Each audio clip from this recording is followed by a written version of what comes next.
살펴본 것처럼 아브라함은 믿음의 길에서 이탈할 뻔한 상황에서 하나님께서 지켜주셨음을 알게 되었습니다.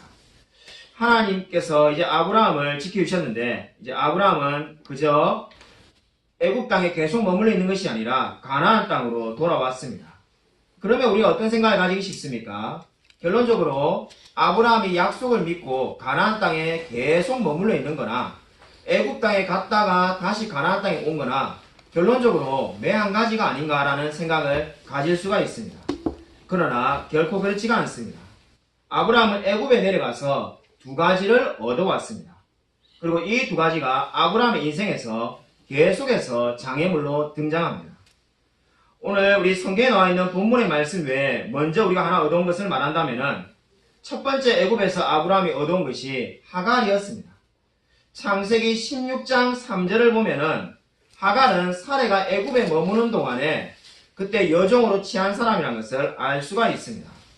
이 애굽에서 데려온 하갈이라는 여인이 어떠한 문제를 일으킵니까? 나중에 하갈의 아들 이스마엘이 이 아브라함의 집에서 쫓겨나는 큰 문제를 불러일으키게 됩니다. 두 번째로 아브라함이 애굽에서 얻어온 것은 부유함이었습니다. 창세기 13장 오늘 2절을 보시면은 아브라함에게 가축과 은과 금이 풍부하다라고 말씀하고 있습니다. 여기서 풍부하다는 단어가 바로 부유함을 의미하는 겁니다. 바로 이 말씀이 성경에서 부유하다는 의미가 처음으로 사용된 곳입니다. 성경에 부유하다, 풍부하다는 의미가 많이 등장하는데 제일 처음으로 사용된 곳이 바로 여기입니다. 근데 이것이 아브라함에게 무슨 원인이 됩니까? 다툼의 원인이 된다라고 7절에 말씀하고 있습니다. 아브라함의 목자와 롯의 목자가 지금 싸우게 되었는데 그 이유는 바로 서로 더 많은 것을 가지기 위해서 싸우게 되었습니다. 7절을 우리가 읽다 보면은 한 가지 아이러니한 상황을 느끼게 됩니다. 가나안 사람과 브리스 사람도 그 땅에 거주하고 있습니다. 하나님을 믿지 않는 가나안 사람과 브리스 사람과 아브라함이 싸웠다는 말은 없습니다. 아브라함과 롯이 가나안 사람과 브리스 사람과는 잘 지내고 있는데 정작 문제가 되는 것은 무엇입니까? 아브라함의 목자와 롯의 목자입니다. 그냥 간단하게 말해서 아브라함과 롯과의 관계가 좋지가 않다라고 말을 합니다. 그래서 아브라함은 더 큰 싸움으로 이어지지 않기 위해서 롯과 헤어지기로 결심합니다. 8절에 보시면은 아브라함이 어떻게 말합니까?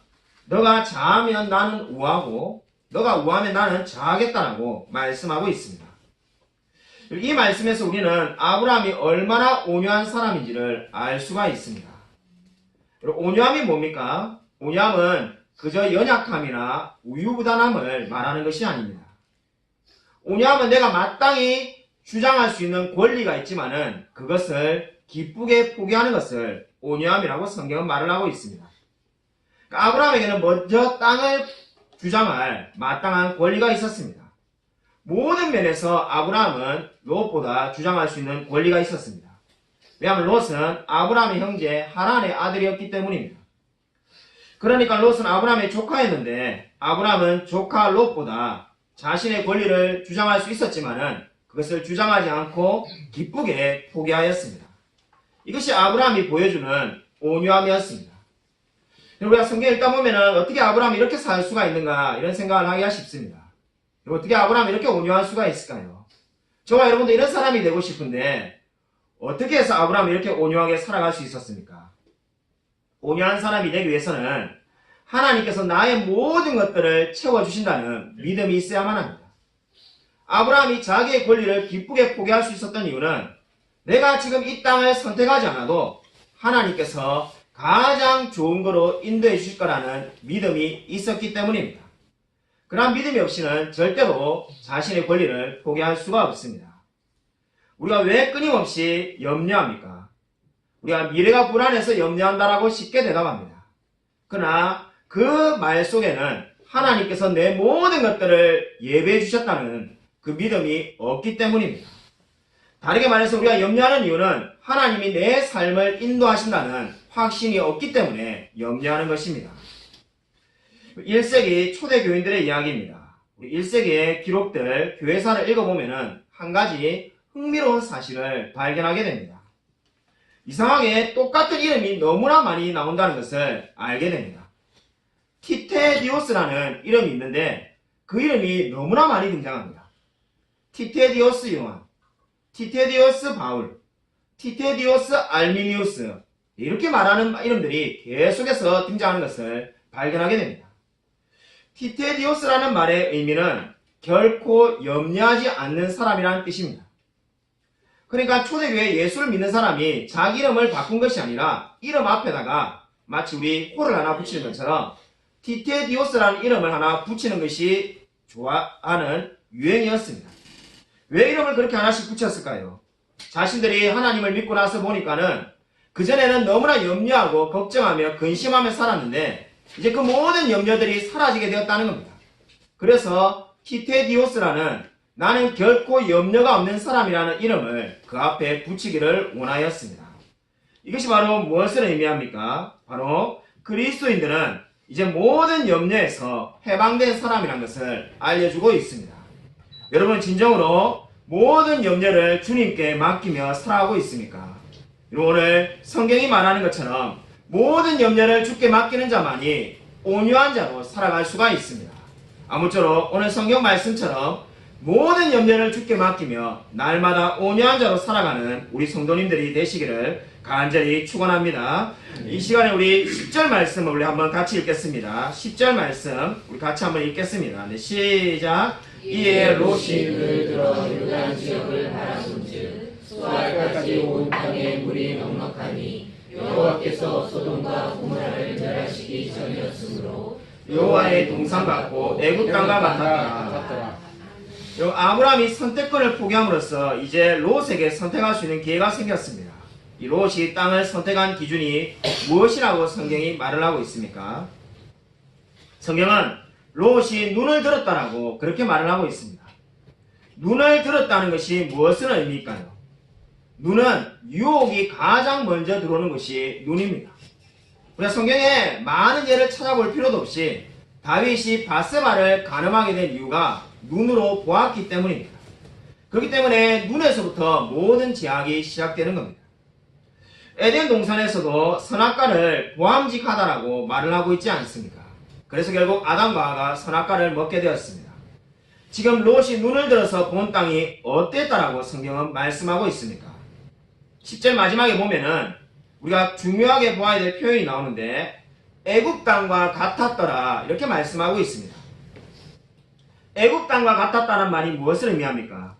롯이 아브라함과 함께 애굽에 내려갔을 때 그 땅이 롯이 보기에 너무 좋았습니다. 근데 지금 자신이 바라보는 요단강 동편에 있는 땅이 어느 땅과 마찬가지라는 겁니까? 애굽 땅과 마찬가지로 보인다는 겁니다. 그래서 지금 롯은 이 땅을 선택하기로 결심합니다. 근데 사실 롯은 자기 눈에 보기에 좋은 땅을 선택한 겁니다. 요한일서 2장 16절에 안목의 정욕을 주의하라는 말씀이 있습니다. 롯은 그 말씀을 대로 안목의 정욕을 주의했어야 되는데 그저 자신의 소견에 보기 좋은 대로 지금 선택하고 있습니다. 왜 롯이 가나안 땅을 선택했어야만 합니까? 하나님께서 약속의 땅으로 가나안 땅을 주셨기 때문입니다. 이 요단강을 건너 있는 땅은 가나안 땅이 아닙니다. 이것은 무엇을 보여주는가? 롯이 하나님의 약속에 얼마나 무관심한 사람인지를 보여주고 있습니다. 한마디로 말해서 롯은 잘못된 선택을 하고 있습니다. 롯 입장에서 볼 때는 하나님의 축복은 별거 아닌 것처럼 보이고 지금 이 세상에 있는 부귀영화는 너무나 매력적인 것으로 보였습니다. 그래서 롯은 매력적인 것으로 보이는 세상의 부귀를 선택하였습니다. 아마 저와 여러분에게도 이러한 선택의 순간이 많이 있었을 겁니다.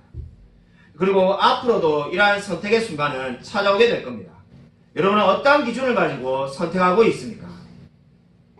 제가 중국의 심천에 가서 설교할 때, 강의할 때 질문이 너무나 많았습니다.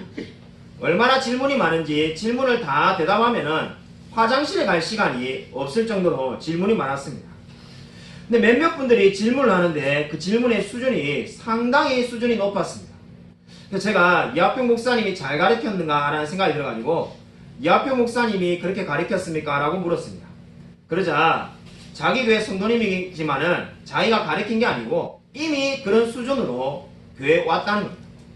그래서 누가 저렇게 가르쳤습니까? 라고 제가 물으니까 가르친 분이 있는데 대만에 있는 신학교 교수님이 그렇게 가르쳤다는 겁니다.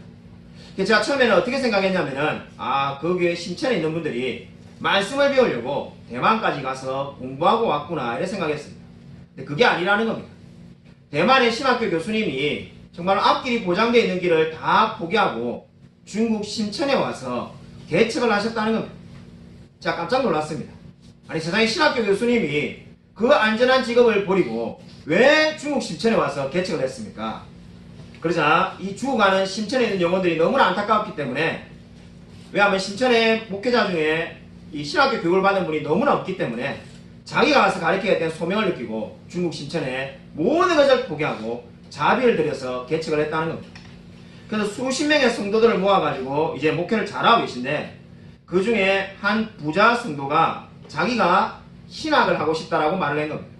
목사님이 보니까는 이 사람은 아무리 봐도 신학할 사람이 아니라서 안 된다고 말했다고 합니다. 그분의 재산이 우리 한국 돈으로 수백억입니다.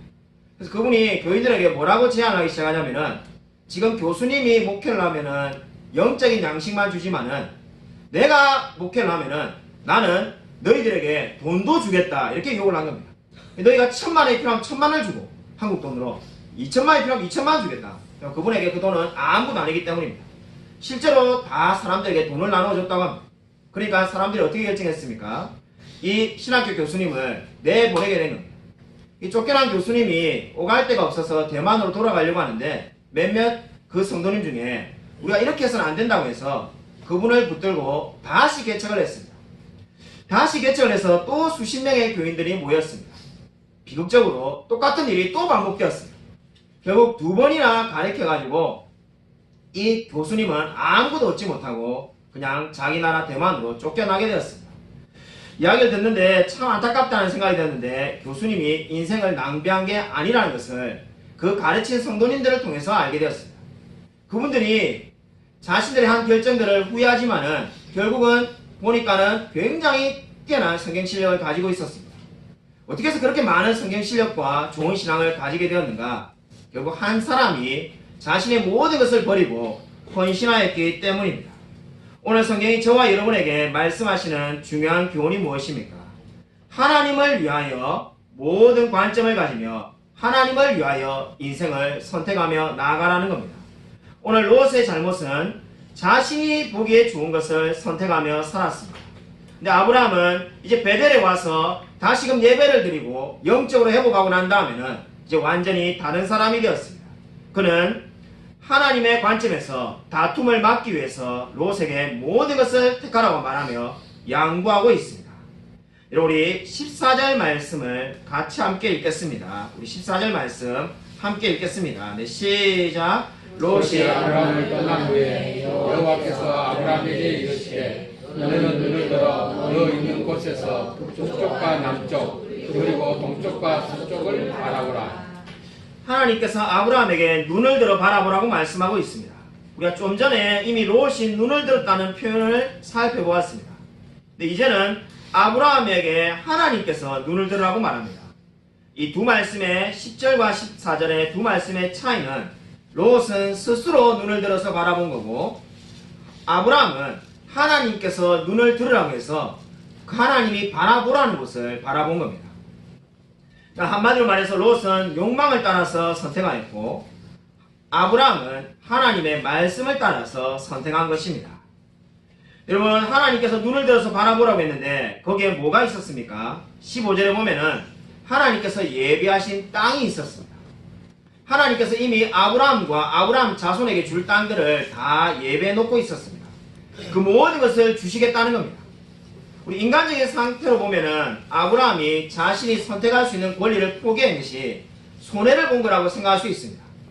그러나 손해가 아니었고 하나님께서 이미 모든 것들을 다 예배해 놓고 있었습니다. 우리 아브라함에 대해서 읽어보면은 눈을 들어서 본다는 말이 창세기에 딱 3번 나옵니다. 이 말씀이 아브라함을 이해하는데 아주 중요한 키워드가 됩니다. 첫 번째 아브라함이 눈을 들었다는 말씀이 지금 방금 우리가 읽었던 창세기 13장 14절이었습니다. 하나님이 모든 땅을 예배해 놓고 계셨습니다. 두 번째로 아브라함에게 하나님이 눈을 들으라는 것이 바로 창세기 18장 2절에 나옵니다. 우리 창세기 18장 2절을 보십시오. 자, 우리 창세기 18장 2절을 우리 같이 한 목소리로 한번 읽겠습니다. 네, 시작. 눈을 들어본즉 사람 셋이 그가 그들을 보자 곧 장막문에서 달려나가 영접하며 몸을 땅에 눕혀. 이때 또 아브라함이 눈을 들어봅니다. 이때 무엇을 보게 되는가? 이 창세기 18장을 읽어보면은 이제 아브라함과 사라에게 자식을 준다는 하나님이 약속을 하십니다. 한마디로 창세기 13장에서는 땅을 예배해 두셨고 이제 영원한 약속을 이어갈 자녀를 예배해 두셨다는 것을 알게 됩니다. 세 번째로 아브라함이 눈을 들었던 장면이 창세기 22장 13절에 나옵니다. 우리 읽지는 않겠습니다. 시간 관계상 읽지는 않겠습니다. 우리 창세기 22장을 여러분이 잘 알기 때문에 읽지는 않겠습니다. 창세기 22장 13절을 보면은 아브라함이 이삭을 바치려고 할 때 하나님이 수량을 예배해 두었음을 눈을 들어서 보게 됩니다. 여러분, 아브라함이 창세기에 세 번의 눈을 드는데 이 모든 것이 무엇과 연결되어 있습니까? 하나님의 예비하심과 연결되어 있습니다. 그러니까 지금 아브라함은 눈을 들어서 하나님의 예비하심을 바라보고 있는 겁니다. 롯은 눈을 들어서 자기의 욕망이 보라는 것을 보았지만은 아브라함은 하나님이 예비한 것을 바라보았습니다. 여러분, 우리가 인생을 살아가면서 저와 여러분이 절망하는 이유가 어디에 있습니까? 현실만 바라보고 하나님을 바라보지 않기 때문입니다. 여러분, 신앙생활이 즐겁습니까? 아니면 괴롭거나 부담스럽습니까? 여러분, 수협에 나오시는 분들은 잘 아실 건데 제가 최근에 수협회 때 늘 1번과 2번으로 질문을 하면서 설교하고 있습니다. 우리 어린 학생들이 수협에 나와서 자 그렇게 설교하고 있는데 지금도 한번 물어보겠습니다. 여러분, 신앙생활이 즐겁습니다 하는 게 1번이고 신앙생활이 부담스럽고 괴롭다는 게 2번입니다. 어느 게 정답일까요? 여러분 아마 대답은 안 하지만 정답이 1번이라는 거 다 알고 있을 겁니다. 아마 여러분에게 물어보라면은 신앙생활이 즐겁다라고 대답해야 되는 거 아마 다 알 겁니다. 그러나 솔직하게 말해보라면은 제가 목회하면서 만나본 대부분의 분들이 2번을 말합니다. 이제 지옥 가고 싶은 마음 없으니까는 교회는 다녀야 되겠는데 이 신앙생활 하면은 부담스럽고 즐거움이 없습니다. 왜 신앙생활이 즐겁지 않을까? 그 이유는 하나님이 예비하신 일에 대한 기대감이 없기 때문입니다. 여러분, 인생이 괴롭고 힘든데 그 괴로움만 바라보면은 여러분 괴로울 수밖에 없습니다. 그러나 그 괴로울 때 하나님이 예비하신 것을 바라보십시오. 여러분, 롯과 같이 인생을 그냥 눈에 보이는 대로 살아가면은 확률을 따라 살아가는 인생밖에 되어지지 않습니다. 그것은 바로 예수를 믿지 않는 자들의 삶과 똑같이 살아가는 겁니다. 근데 성경은 저와 여러분이 어떻게 살아가라고 말씀하고 있습니까? 하나님이 우리를 위해서 예배해 두신 삶이 있다는 겁니다. 그것을 바라보며 살아라고 성경은 말씀하고 있습니다. 2년 전에 우리 교회에 스스로 나오신 분이 있었습니다. 제가 그때 얼마나 놀랐는지 모릅니다. 어떻게 우리가 전도한 분도 없고 누군가 데리고 나온 분도 없는데 스스로 제 말로 교회에 나오셨습니다. 제가 참으로 그때 감사했습니다. 학습도 받고 세례도 받으셨습니다. 정말로 얼마나 나오실 수 있을까라는 솔직히 생각이 들었는데 계속해서 나오고 지금도 신앙생활을 잘하고 계십니다. 근데 제가 마음에 늘 걸리는 것이 한 가지 있었는데 그분이 이 상가 우리 여기 6층에 늘 살고 계셨습니다. 우리 교회 성도님 중에 요 위에 6층에 살고 계시거나 또는 이 제 뒤편에 지금 길 건너편에 리빙텔에 살고 계신 분들이 여러 분 계셨습니다. 결국 어떤 이유든 간에 지금 그분들이 다 이제 이사를 갔는데 이분 한 분만 계속해서 지금 2년 동안 거기에 살고 계셨습니다. 물어보니까 실제로 지금 살았던 횟수가 4년이라고 말을 합니다. 제가 늘 안타까운 마음이 들었습니다. 이 주님이 좀 역사해 주셔서 이사를 갔으면 좋겠다는 생각이 많이 들었는데 최근에 지난주에 임대아파트에 당첨이 되었습니다. 제가 얼마나 감사한지 모릅니다. 전화를 받고 정말로 너무나 감사하다는 생각을 가지게 되었습니다. 근데 몇 주 전에 우리 이 성도님의 아드님이 운영하시는 우리 이지구의 식당에 간 적이 있는데 감사한 것이 그저 이러한 것만 있는 것이 아니라는 것을 알게 되었습니다. 자, 그 식사를 하고 난 다음에 나올 때 그냥 인사하고 나오려고 하는데 그 아드님이 제가 뭔가 할 말이 있는 듯이 저를 붙잡고 이렇게 말을 하였습니다. 우리 어머니가 원래 우울증이 너무나 심하셨는데 교회에 다니고 난 다음에 우울증이 거의 다 나았습니다. 목사님 진심으로 감사합니다. 이렇게 말을 하였습니다. 제가 얼마나 감사하든지 너무나 감사하고 기쁨이 넘쳤습니다. 이 모든 이야기가 무엇을 보여줍니까? 하나님께서 모든 것을 미리 예배해 두셨다는 겁니다. 여러분 오늘 성경은 어떻게 말씀하고 있습니까? 롯은 아브라함처럼 하나님께서 그의 눈을 들어 바라보라는 때까지 기다렸어야만 합니다. 오늘 롯의 잘못된 선택의 첫 번째 잘못은 바로 하나님의 때를 기다리지 못하고 자기가 보기에 좋은 것을 알아서 판단하며 선택한 것이 잘못된 판단이었습니다. 하나님이 말씀하실 때까지 믿고 기다리지 못하였습니다. 여러분 롯의 인생을 한번 생각해 보십시오. 롯의 인생은 지금까지 아브라함과 함께 늘 동행하였습니다. 그리고 이제 아브라함을 떠나서 살아가고자 합니다. 롯의 인생 전체를 창세기에서 읽어보면은 롯의 인생의 클라이막스는 바로 아브라함과 함께 했을 때라는 것을 알 수가 있습니다. 왜냐하면 창세기 12장 3절에 너를 축복하는 자에게 내가 복을 내릴 거라는 그 말씀처럼 아브라함과 함께 있을 때에 롯의 인생은 복되고 축복받았습니다. 비록 롯의 목자와 아브라함의 목자가 서로 다투고 싸웠지만은 롯은 어떻게 했어야만 합니까? 아브라함과 절대로 헤어지지 않고 그대로 함께 살았어야만 합니다. 롯은 아마 이렇게 말했어야만 할 겁니다.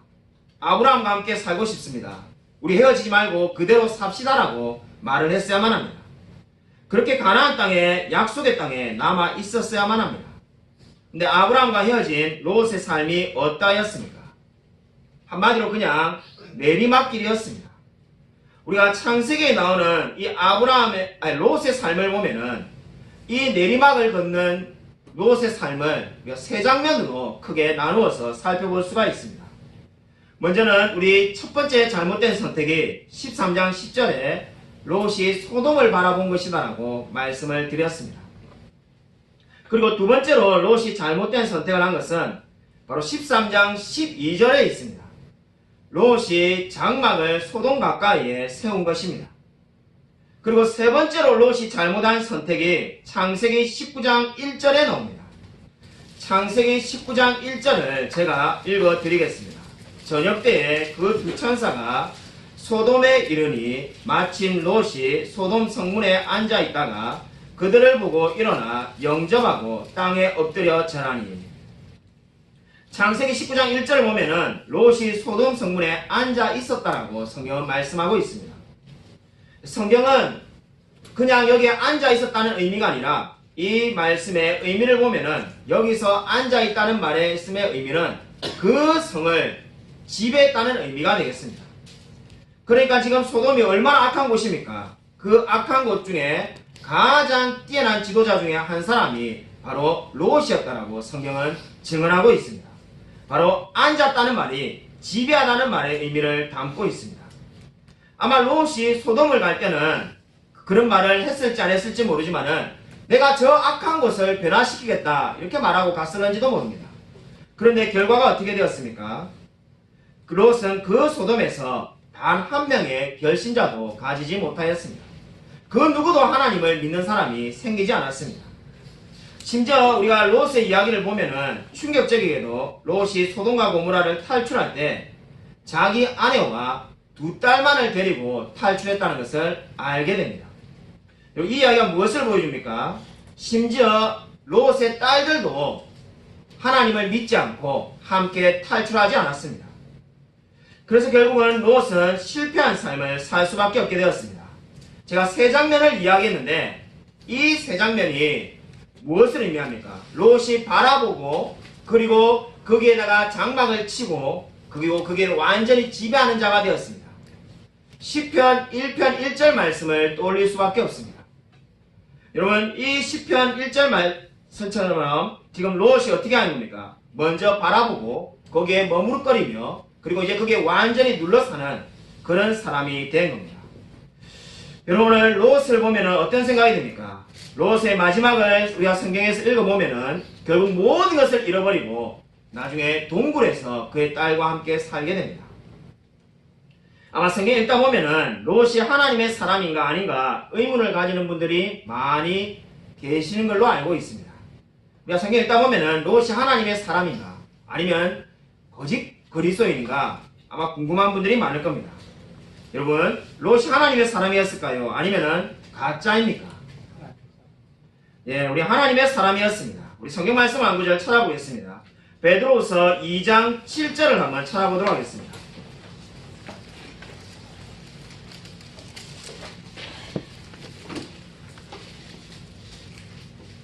베드로후서 2장 7절입니다.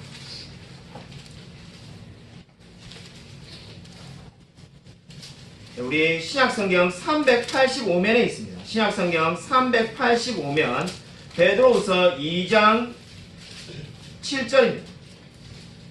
베드로후서 2장 7절 우리 같이 한 목소리 읽겠습니다. 네, 시작. 무법한 자들의 음란한 행실로 말미암아 고통당하는 의로운 롯을 건지셨으니. 우리가 롯의 삶이 너무나 부족하고 연약하지만은 롯은 거듭난 사람이었습니다. 신약 성경이 분명히 롯에 대해서 의로운 사람이라고 말을 하고 있습니다.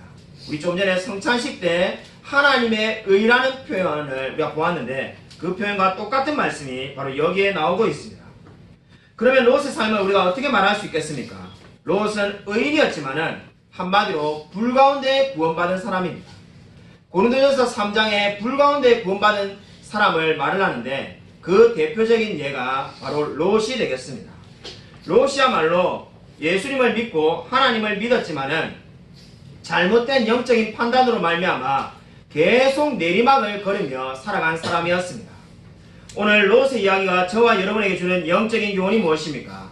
우리가 예수를 믿고 난 다음에 이제 하나님을 믿고 천국에 갈 사람으로 다 하나님께서 인쳐 주었습니다. 그러면 저와 여러분이 할 것이 아무것도 없는 것이 아닙니다. 우리가 매일매일의 영적인 선택의 순간에서 잘못된 선택을 할 경우에 어떻게 되는 겁니까? 우리가 비록 구원받지만은 불 가운데 구원을 받는 사람밖에 되지 않는다라고 성경은 말씀하고 있습니다.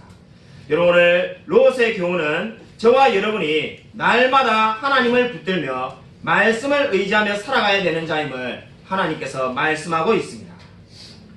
우리는 저와 여러분은 석유왕으로 불렸던 아마 록펠러라는 사람에 대해서 익히 잘 알고 있을 겁니다. 록펠러는 55세에 불면증이 왔습니다. 그리고 스트레스를 많이 받아가지고 머리가 다 빠지게 되었습니다. 그리고 조금 있으니까는 눈썹도 다 빠졌습니다. 그리고 몸이 이상해서 병원에 가보니까 알로피셔라는 불치병을 얻게 되었습니다. 평생을 돈 버는 일에만 집착하며 살았기 때문에 생긴 병이라고 의사가 말해주었습니다. 의사가 이 록펠러가 1년을 살지 못할 거라고 경고하였습니다. 그래서 이제 병원에서 검진이 끝나고 이제 병원 앞에서 복도에서 앉아 있는데 그 복도에 이런 액자가 하나 있습니다. 주는 자가 받는 자보다 복이 있도다. 이 글을 보는 순간에 록펠러가 한없이 울고 또 웁니다. 왜냐하면 자기 인생은 이 인생과 반대로 살았기 때문입니다. 늘 받는 것만 좋아하고 가지는 것만 좋아하고 한 번도 남에게 뭔가를 줘본 적이 없었습니다. 평생 55년을 살아가면서 남에게 뭔가를 주었던 적이 한 차례도 기억이 나지 않아서 울고 또 울었습니다. 그렇게 우는데 가만히 옆을 보니까 시끄러운 소리가 나서 가서 보니까 어느 환자의 어머니가 돈이 없어서 입원비를 내지 못해가지고 울면서 싸우고 있었습니다. 그래서 이 록펠러가 자기 비서에게 시켜가지고 자기가 했다고 말하지 않고 그 병원비를 대신 내주라고 시켰습니다. 얼마 지나지 않아서 보니까는 그 소녀가 이제 어머니가 대신 내준, 자신이 대신 내준, 이 록펠러가 대신 내준 병원비 때문에 기적적으로 살아나게 되었다는 것을 알게 되었습니다. 록펠러가 자서전에서 이렇게 기록하였습니다. 내 삶에서 이렇게 행복한 순간이 그 당시에 단 한 번도 없었다라고 기록합니다. 그때부터 록펠러가 인생을 다르게 살기로 결심합니다. 내가 이제 그전까지는 돈을 모으는 재미로 살았는데 이제 나누며 베풀며 살아야 되겠다고 결심합니다. 그래서 자신의 모든 돈을 가지고 록펠러 재단을 만들어서 가난한 사람을 돕는 일에 전 재산을 쓰기로 합니다. 그렇게 물질에 대한 태도가 바뀌고 난 다음에 놀랍게도 그의 병이 깜짝같이 사라졌습니다.